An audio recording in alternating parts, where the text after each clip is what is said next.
بسم الله الرحمن الرحيم. الحمد لله رب العالمين، والصلاة والسلام على خير خلقه محمد وعلى آله وصحبه أجمعين. أما بعد،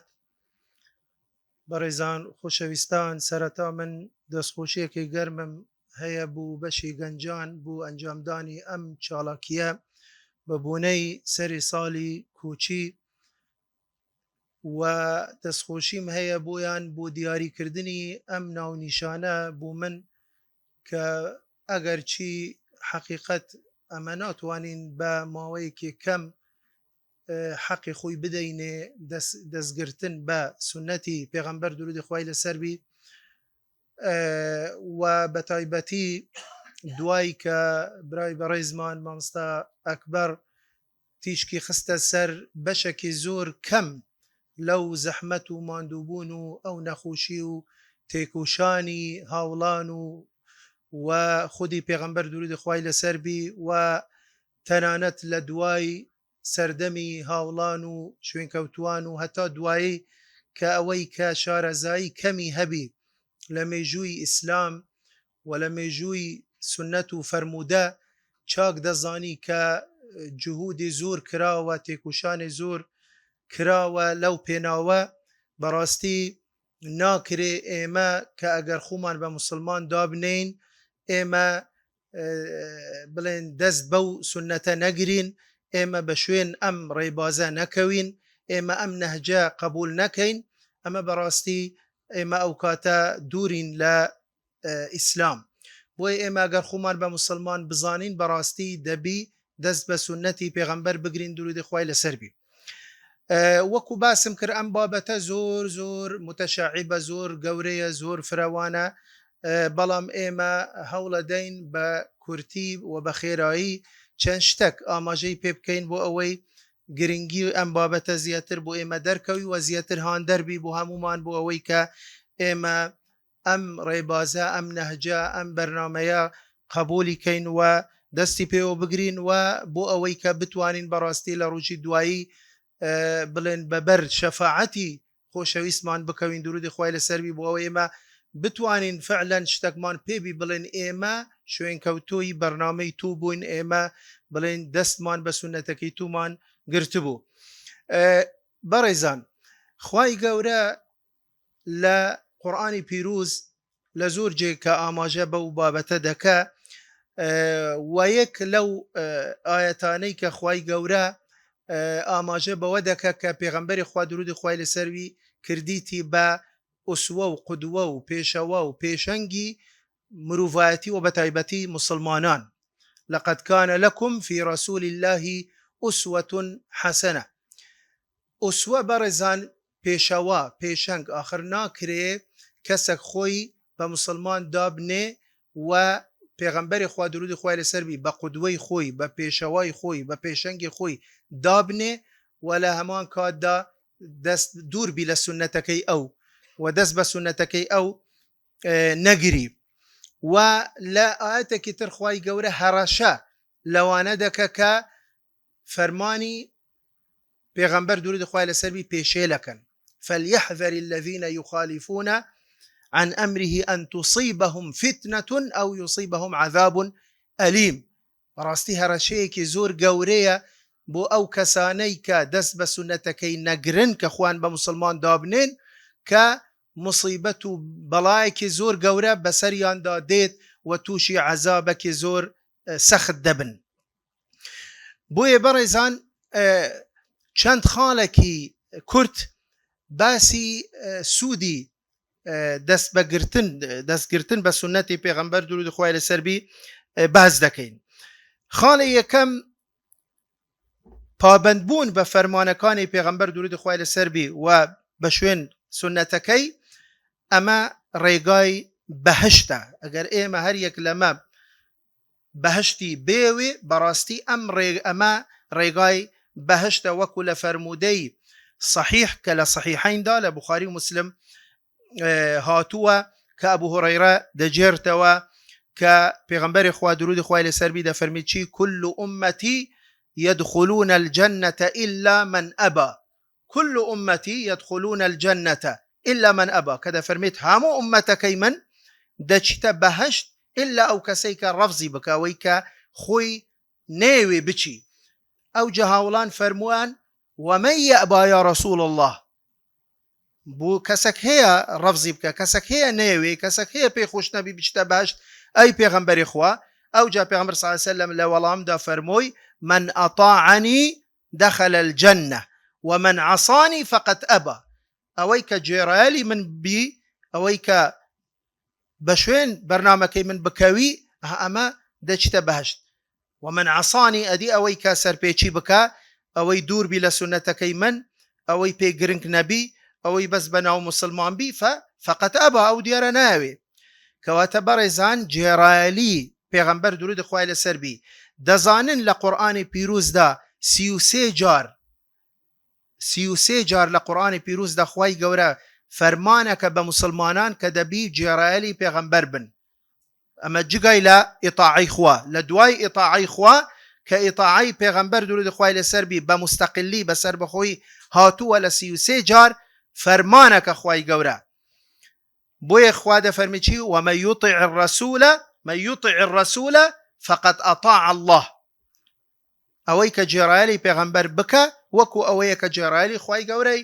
کردووە. کەواتە ئەمە قسەی خوایە، ئەمە دەقەکی قورئانە، ئەوەی کە گێڕایەلی پێغەمبەر بکە وەکو ئەوەیە کە گێڕایەلی خوای گەورەی کردووە. کەواتە یەکەم خاڵ گوتمان ڕێگای بەهشت، دەستگرتن بە سنەتی پێغەمبەر صلی الله علیه وسلم، ئەمە ڕێگای دروست و ڕێگای بەهشتە. خاڵێکی تر، خاڵی دووەم بەڵگەی ئیمانە بەڕێزان. هەتا سبەینێ هەر یەک لەمە خۆمان بە مسلمان و بە ئیماندار دابنین، بەڵام ئەگەر کردەوەی ئێمە ڕنگدانەوەی نەبی لە سەرکردەوەکانی ئێمە دوور بین لە سنەتەکانی پێغەمبەر درود خوای لەسەر بی، کەواتە ئەمە هەر قسەیە. بۆیە بزانە بەڕێزان خوای گەورە هەر لە قورئانی پیرۆز دەفەرمی چی؟ کە ئاەتێکی زۆر بەڕاستی ترسناکە. خوای گەورە سون دەخوت بە ذاتی گەورەی خۆی کە دەفەرمێت فەلا وەڕەبیکە لا یؤمنون، فەلا وەڕەبیکە، ئەم خێتابە لە بۆ پێغەمبەر صلی الله علیه وسلم، ئەی محەممەد واللهی بە خوای تو،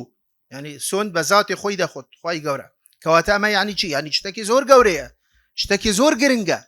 لا يؤمنون نفي إيمانك، چێنە ئەو کەسەی کە ئیمانیان نییە حتى يحكموك فيما شجر بينهم، هەتا ئەو کاتەی کە ڕازی بن بە حکمی تو ئەی محەممەد صلى الله عليه وسلم، هەتا قبولیان بی ئەو کاتەی لا يؤمنون حتى يحكموك. بەس ئەوەندە؟ نانا نەخێر، نەک بەس ئەوەندە. ئەدی ثم لا يجدوا في أنفسهم حرجا مما قضيت ويسلم تسليما. يعني تەنیا ئەمە کیفایەت نییە کە بە ڕۆکەشی کە بڵێن بەوە بە ناچاری بەداخەوە وەکو زۆر کەس کە دەڵێ وەڵاو جەخۆ ئەمن ناچارم، ئیتر ئەگەر چی ئەم حکمەم بەدڵ نییە بەڕاستی ئەمە ناگونجێ لە بوو ئەم سەردەمە، بەڕاستی ئەمە زۆر قورسە لە نادڵیەوە من، بەڵام ئیتر مەجبورم لەبەرەوە مسلمانم. نەنا ئەمەش ئیمانی ئەو کەسەش تەواو نییە. ثم لا يجدوا في أنفسهم، دەبی لە ناخی دڵتەوە، دەبی لە دڵ و دەرونی خۆتەوە حکمی خوا و حکمی پێغەمبەرت پێ قبول بی،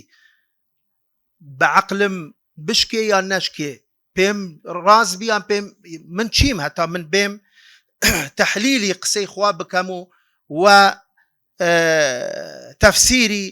قسەی پێغەمبەر بکەم درودی خوای لەسەر بی. بۆیە بەڕاستی زۆر خەتەرە بەڕێزان، زۆر ترسناکە. ئەمە بەڵگەی ئیمانە. ئایا ئێمە واین؟ ئەگەر واین ئینشاءالله ئیماندارین، ئەگەر هەموو فەرمانەکانی خوا و پێغەمبەرمان پێ قبولە، ئەوەی پێمان خۆش بی پێمان نەخۆش بی، ئەمە ئینشاءالله ئێمە لە بازنەی ئیمان داین. لە ئاەتێکی تر خوای گەورە هەرکە لەسەر بەڵگەیی ئیمانی ئەو کەسە کە دەست بە سنەتەکەی پێغەمبەر بگری درود خوای لەسەر بی دەفەرمێت وما كان لمؤمن ولا مؤمنة. هي قسە لەسەر ئیمانە بەڕێزان، ئیمانی نێرومێ. وما كان لمؤمن ولا مؤمنة إذا قضى الله ورسوله أمرا أن يكون لهم الخيارة من أمرهم. كاتي كقسي خوا وجودي هبو، قسي پیغمبر صلى الله عليه وسلم حضوري هبو، قسي فلان في سار چيه من چيم اويدي چيه، كواتا أما دليل إيمانا بلغي إيماني أو كسيا كاتك خوا فرموي بيغمبر صلى الله عليه وسلم فرموي تواو إترقسا لدواي قسي أوان سودي نيو وهيج بلين قيمتي نية خالك تربارزان دەستگرتن بە سنەتی پێغەمبەر درود خوای لەسەر بی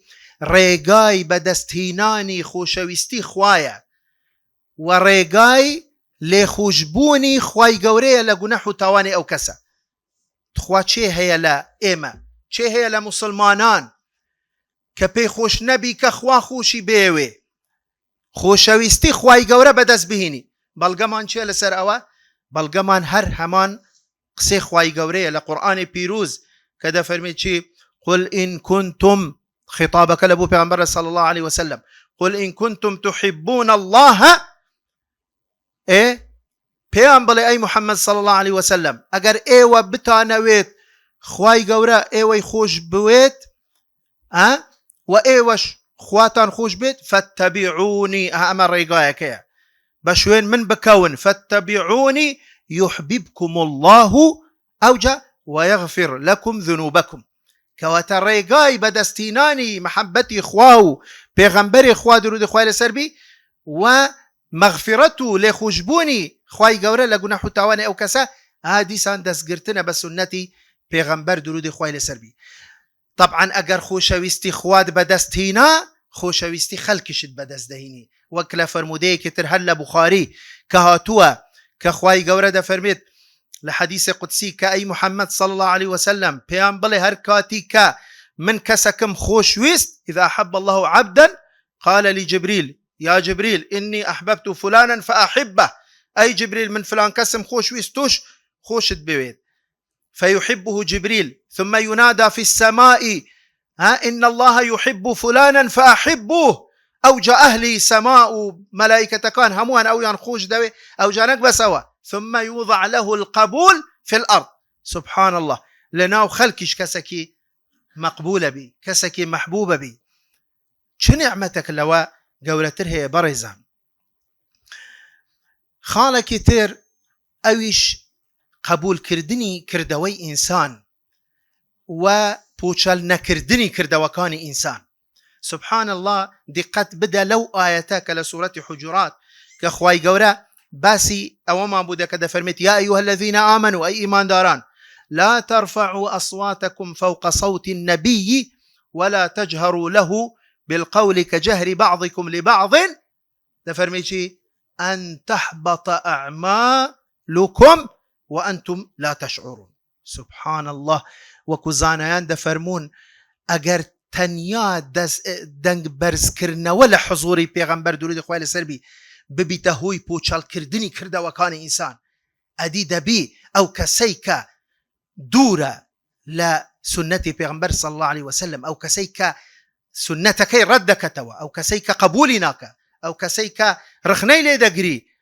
ئەدی دەبی مەسیری ئەو چبی وە خۆشی بە موسڵمان دابنێ.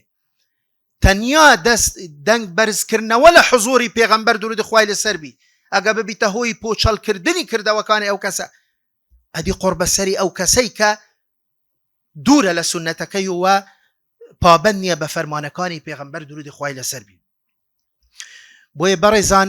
و بە تایبەتی لەو سەردەمەی کە ئێمە ئێستا تێدا دەژین سەردەمی فتنە سەردەمی بڵێن ئێمە لە کوتایی قیامەی کوتایی دنیاین کە قیامەتمان لێ نزیکە سەردەمی مەسائب و فتن کە بەڕاستی بەڵێ ئەرێ وەڵڵا ئێمە لەو سەردەمە زۆر جار ناموو دیارین زۆر جار ڕخنەمان لێ دەگیرێ کورە ئەوەی تۆ دەڵێ ئەوە بەچێ دەکرێ کورە ئەوە کەی ڕاستە کورە ئەوە کەی دەگونجێ لە بۆ ئەو سەردەمە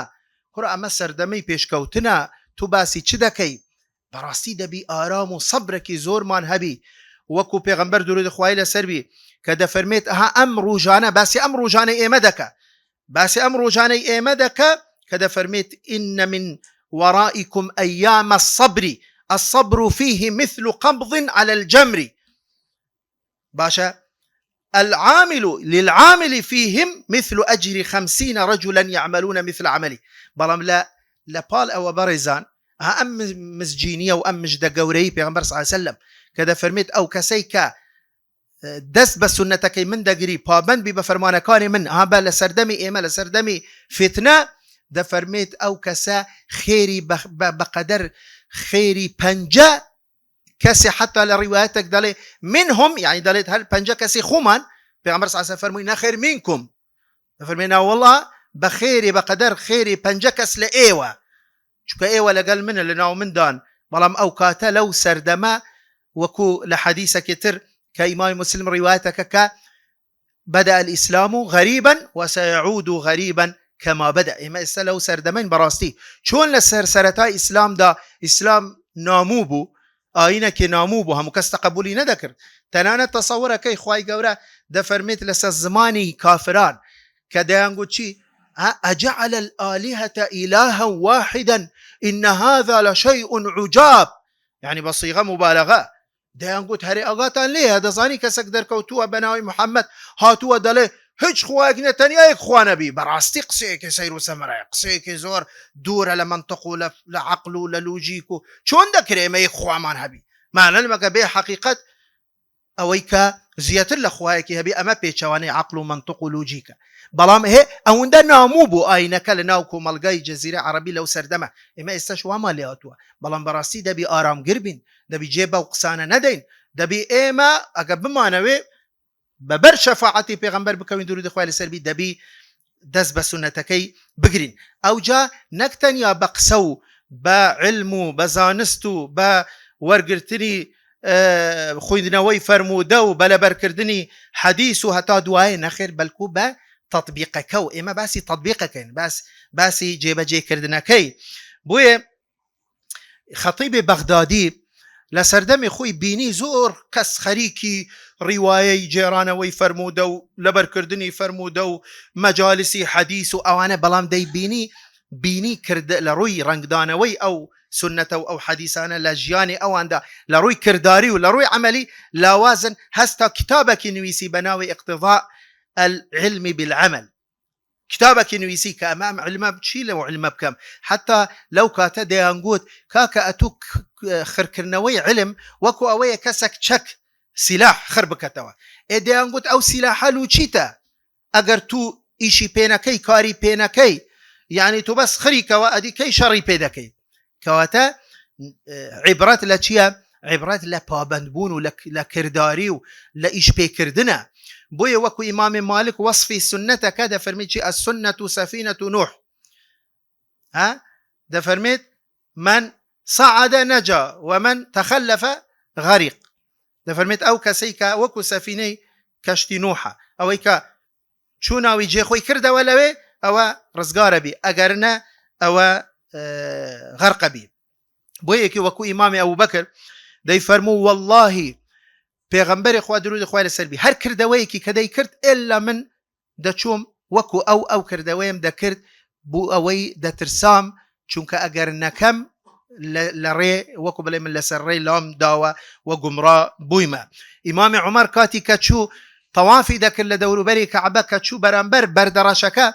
پێش ئەوەی ماچی بکە گوتی واللهی من دەزانم تۆ مجرد بەردەکی بەخوا نەسوودت هەیە نەقازانجت هەیە بەڵام چونکە بینیمە پێغەمبەری خوا درودی خوای لەسەر بی ئەتووی ماچ کردووە بۆیە ماچت دەکەم کەواتە هێ پابەندبوون بەڕێزان دەست بە سونەتەکە شوێنکەوتن ئیتر نان پرسیوە بوو وای کرد بوو وابی وەکو زۆر لە ئێمە ئیمامی ئەحمەد بەڕێزان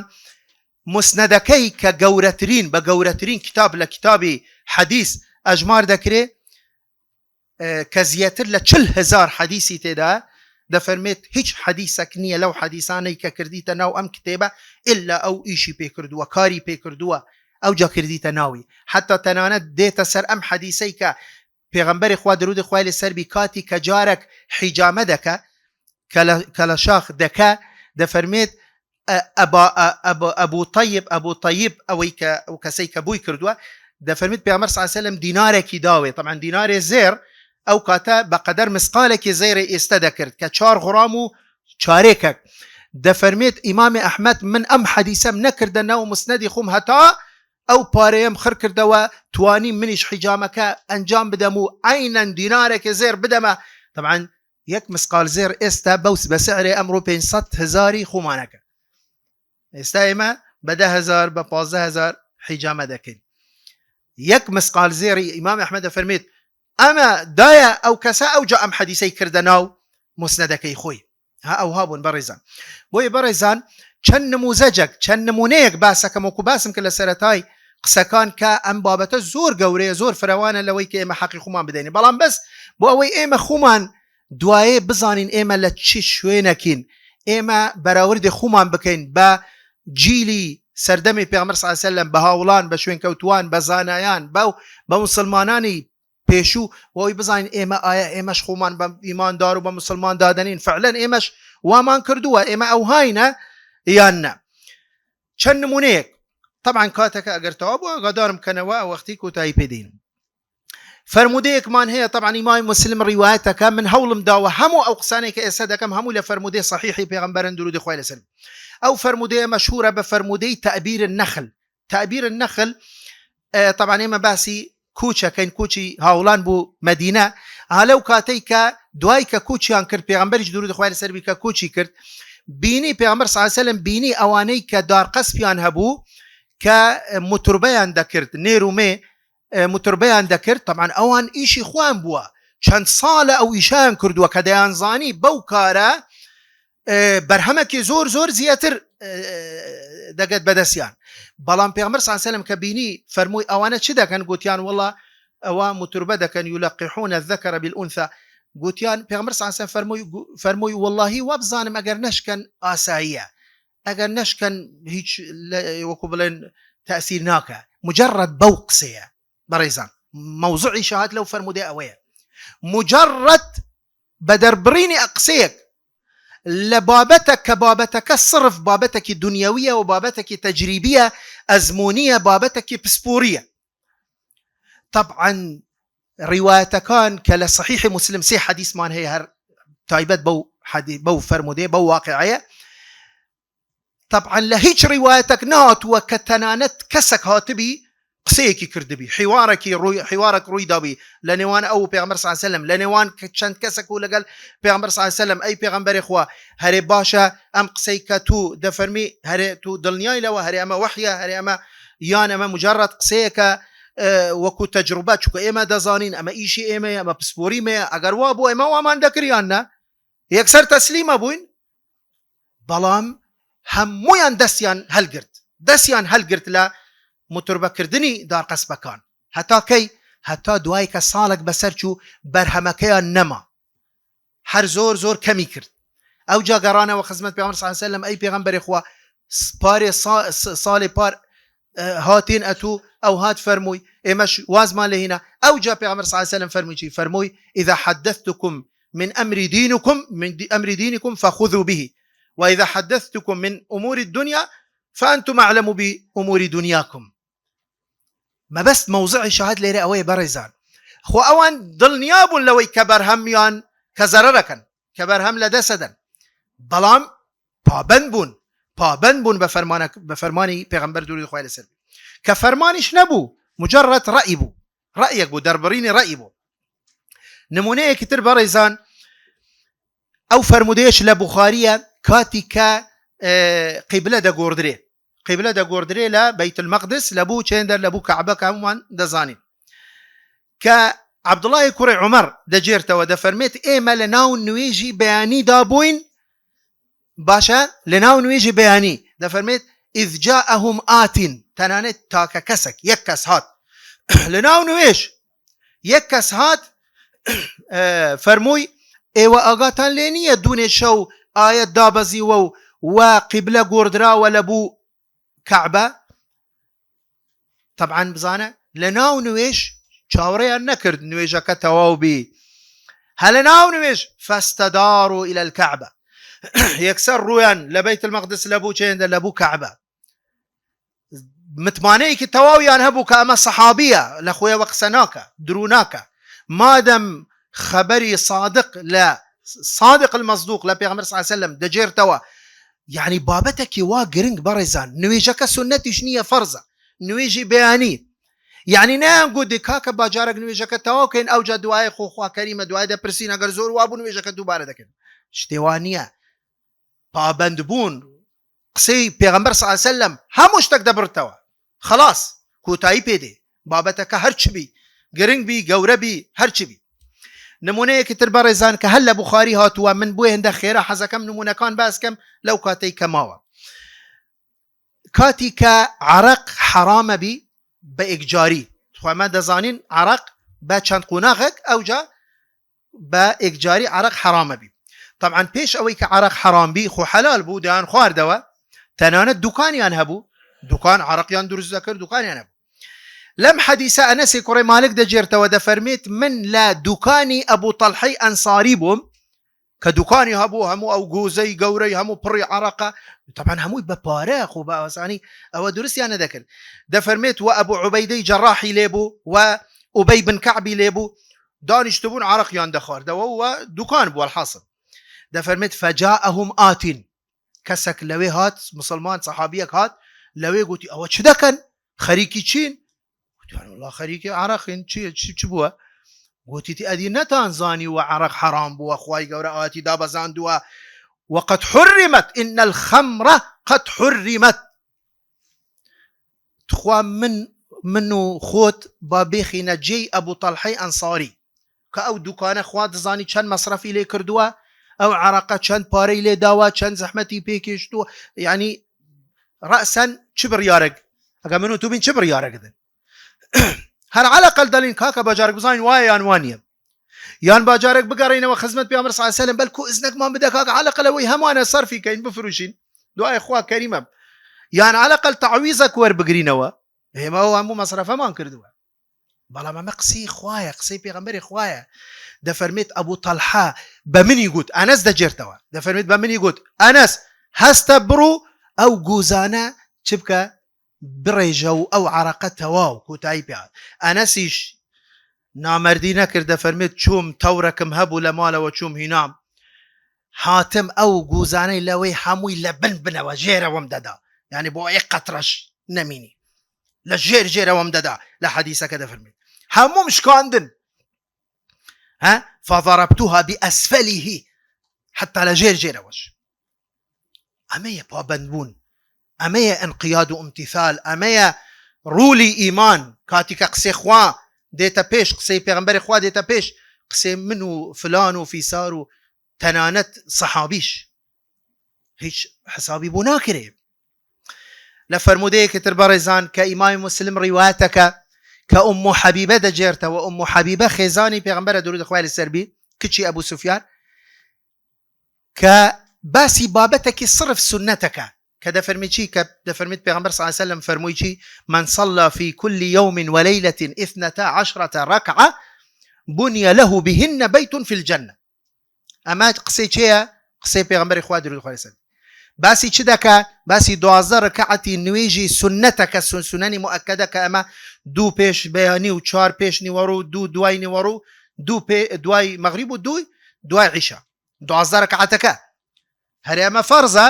نا والله سنەتە. مەوزوعی شەهات لێرە چییە؟ ئومو حەبیبە کاتی کە ئەم قسەیە دەجێرتەوە برایەکەی عەمبەسەی کوڕی ئەبی سوفیان ئەو لەوی دەبیستی چێ لە عەمبەسەی دەبیستی عەمڕی کوڕی ئەوس چێ لە عەمڕی کوڕی ئەوس دەبیستی نوعمان بن سالم. حەدیسەکە لێرە دەڵێ ئومو حەبیبە کە ئەم حەدیسە دەجێرتەوە کە حەدیسەکەی کۆتایی پێدێنی دەفەرمێت چی دەفەرمێت والله ما تركتهن منذ سمعتهن من رسول الله صلى الله عليه وسلم دەفەرمێت والله لەو ڕۆژەی کە ئەم قسەیەم بیستیە لە پێغەمبەر صلی الله عليه وسلم ئەم 12 ڕەکعەتە سنەتە وازم لێ نەهێناوە هەتا ئێستا. جا دوایە کە عەمبەسەی برای کە ئەم حەدیسە دەجێرتەوە ئیتر بزانە دوای هەفتەکە مانگەکە ساڵەکە دەفەرمی چی دەفەرمێت والله ما تركتهن منذ سمعتهن من أم حبيبة والله وازم لەو 12 ڕەکعەتە نەهێنا لەو کاتێک کە من لە ئومو حەبیبەم بیستی. ئەو جا دوایە کە عەمڕی کوڕی ئەوس دەجێرتەوە دەفەرمێت والله ما تركتهن منذ سمعتهن من عەمبەسەة دوای ماوەیەکی ترکە نوعمان کوڕی سالم دەجێرتەوە دەفەرمێت والله ما تركتهن منذ سمعتهن من عمرو بن أوس. الله أكبر لەو پابەندبوونە باشە خۆ سنەتیشە خۆ هیچ فەرزیش نییە. تصورە کە ئەوان نیان دەپرسی وەکو ئێمە هەرێمە سنەتە یان فەرزە او هر خوي داينا ولا بدايته واقر سنة بي يعني هيك داينا والا اقر فرض بي طلي كاكا والله سنة نية اخر فرض يجبي درجة كي كوا هري تحريمية هري زور قرصة هري سزاكي يعني خوي دانا وكانيك زانا سنتك بلان بوشي وازا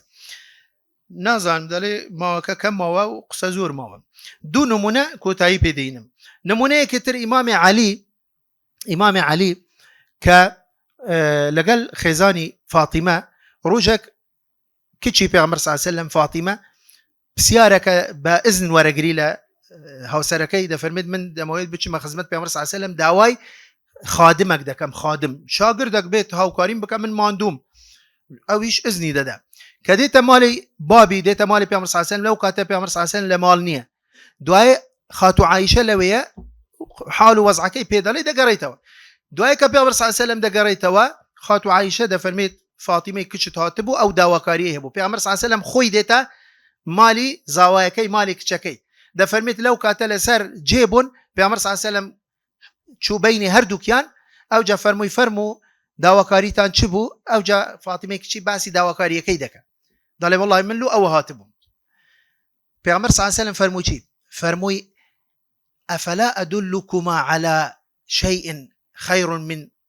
من خادم هري من ريقاك ترتان بيشان ندم كشاك تربي باش تربي لويك خادمك شاگردك تان بو بنيرم وتم بلا يا رسول الله برا والله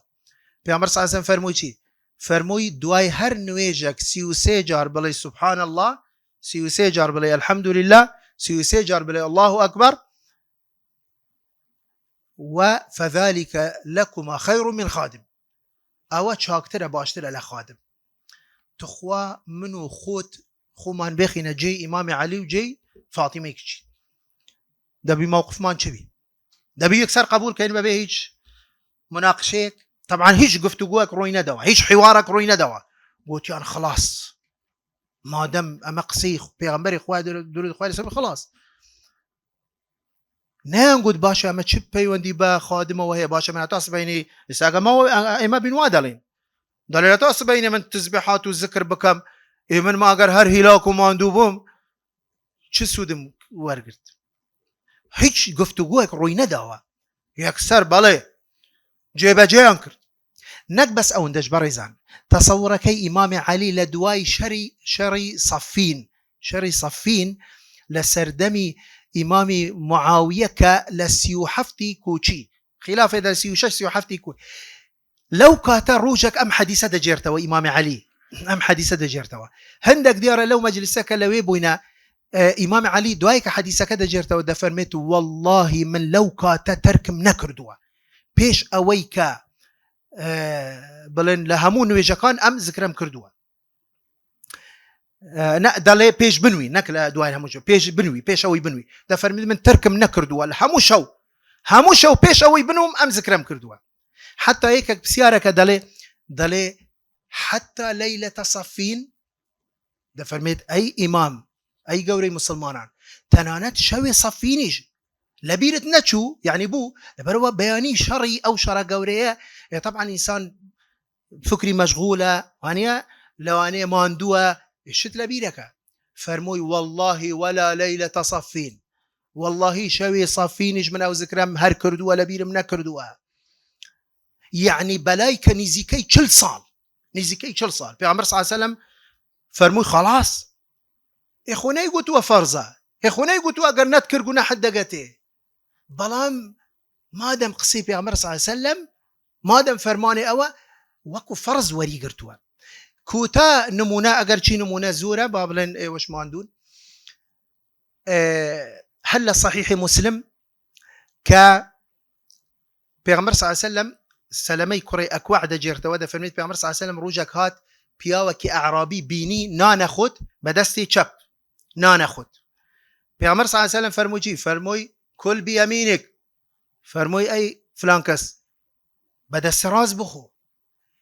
طبعا او كساش اعرابيه كداش تشيك يعني بلين ايمانك او هانيه بيني وكو بلين اوها مخالكلويه في عمر صلى الله عليه وسلم وكو بلين شكانديه ولا او خالكه قوتي لا استطيع او هبتوري قسەکەی پێغەمبەر صلی الله علیه وسلم ڕەدی کردەوە وتی ناتوانم يعني ناتوانم يعني هەر بەدەستی طبعا خۆ پێغەمبەر صلی الله علیه وسلم دەزانی ئەگەر نەتوانی خۆ عذری هەیە ئێستا هەیە لە زۆر کەس دەبینی زەحمەتە ناتوانی وا فێر بووە بەدەست چەپ دەنویسی نانەخۆت ئەگەر چی مەفروزەوە خۆی فێرکە هەوڵ بدە يعني تەرکیکە بەڵام مهم گوتی ناتوانم بەڵام پێغەمبەر صلی الله علیه وسلم دەزانی کە دەتوانی فەرمووی ناتوانی فەرمووی گوتی لا أستطيع فەرمووی لا تستطيع وما منعه إلا الكبر فەرمووی ئەتو ناتوانی والله إلا گەورەی و کیبر لەناو دڵتە بوویە ڕەت کردەوە طبعا ئەو سەحابیە دەجێرتەوە دەفەرمێت دەستی تووشی شەلەل بوو دەستەکەی تووشی شەلەل بوو هەتا مرد نەیتوانی دەستی بەرزکەتەوە بوو ناو دەمی بوو بڵێن بە قیاسی دەمی هەتا مرد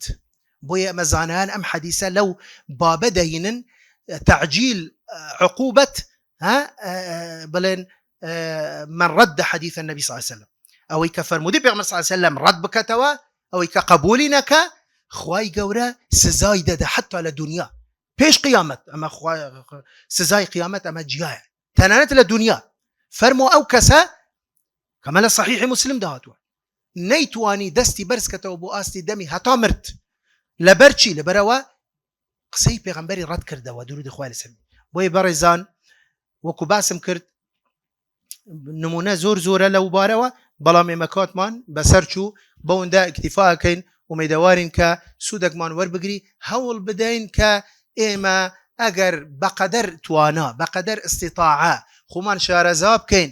لە ژیاننامەی پێغەمبەر درود خوای لەسەروی لە فەرمودەکان و هەوڵ بدەین يعني براستي يعني بو أوي رومان هبي لروج قيامات كذا شنا حضوري بيغمبر درود خوالي سربي رومان هبي فعلا إما بتوانين بيقين وبثقة بيبلين كأمل لسر ريبازي توبين لسر برنامج توبين لسر نهجكي توبين وببر شفاعتي أو بكوين بو أوي كلو روجة فعلا يعني إيمانا كمان راستقي نبي وإما فعلا بلغمان هبي لسر أو إيماني كهمانا بوي هندي بتوانين إما هول بدين نكتن يا فرزكان بلكو سنتكانيش بداخه وبراسي يعني زور كس هي خويبه ملتزمش دادني بلام زور جار زور متهاونه لسنتكاني بيغمبر صلى الله عليه وسلم يعني باشا اگر سنتكان من نيكم تو نيكي او نيكه فلان نيكه ادي تشي ديكه ادي كافركان سنتكان جيبه جيدكان ادي منافقكان ديكن ادي غير خو اوج دبي هر لو ايميا واي فرزكان من هموي تواوا هموی کامل بو اوی ما پشتراز بین وکو دلن پیوستیمان بو نبی یان فرزکان من هم پر لکمو کری هر هیچ نبی لروج قیامت کاتی که فرزکانی او کس دینن که تماشده کن کمو کرتیه که زوری تیدا ام کمو کرتیه پر دکریتا و بچی بسنتکان بوی براستی زیندو کردنوی سنتکانی پیامبر صلی الله علیه و سلم ارکی سرشانی همو مسلمانان بتایبتی اوانی که خوان با شوين كوتوي بيغمبر دادنين وأواني كخوان با ملتزم دادنين وآخر دعوان الحمد لله رب العالمين والسلام عليكم ورحمة الله وبركاته.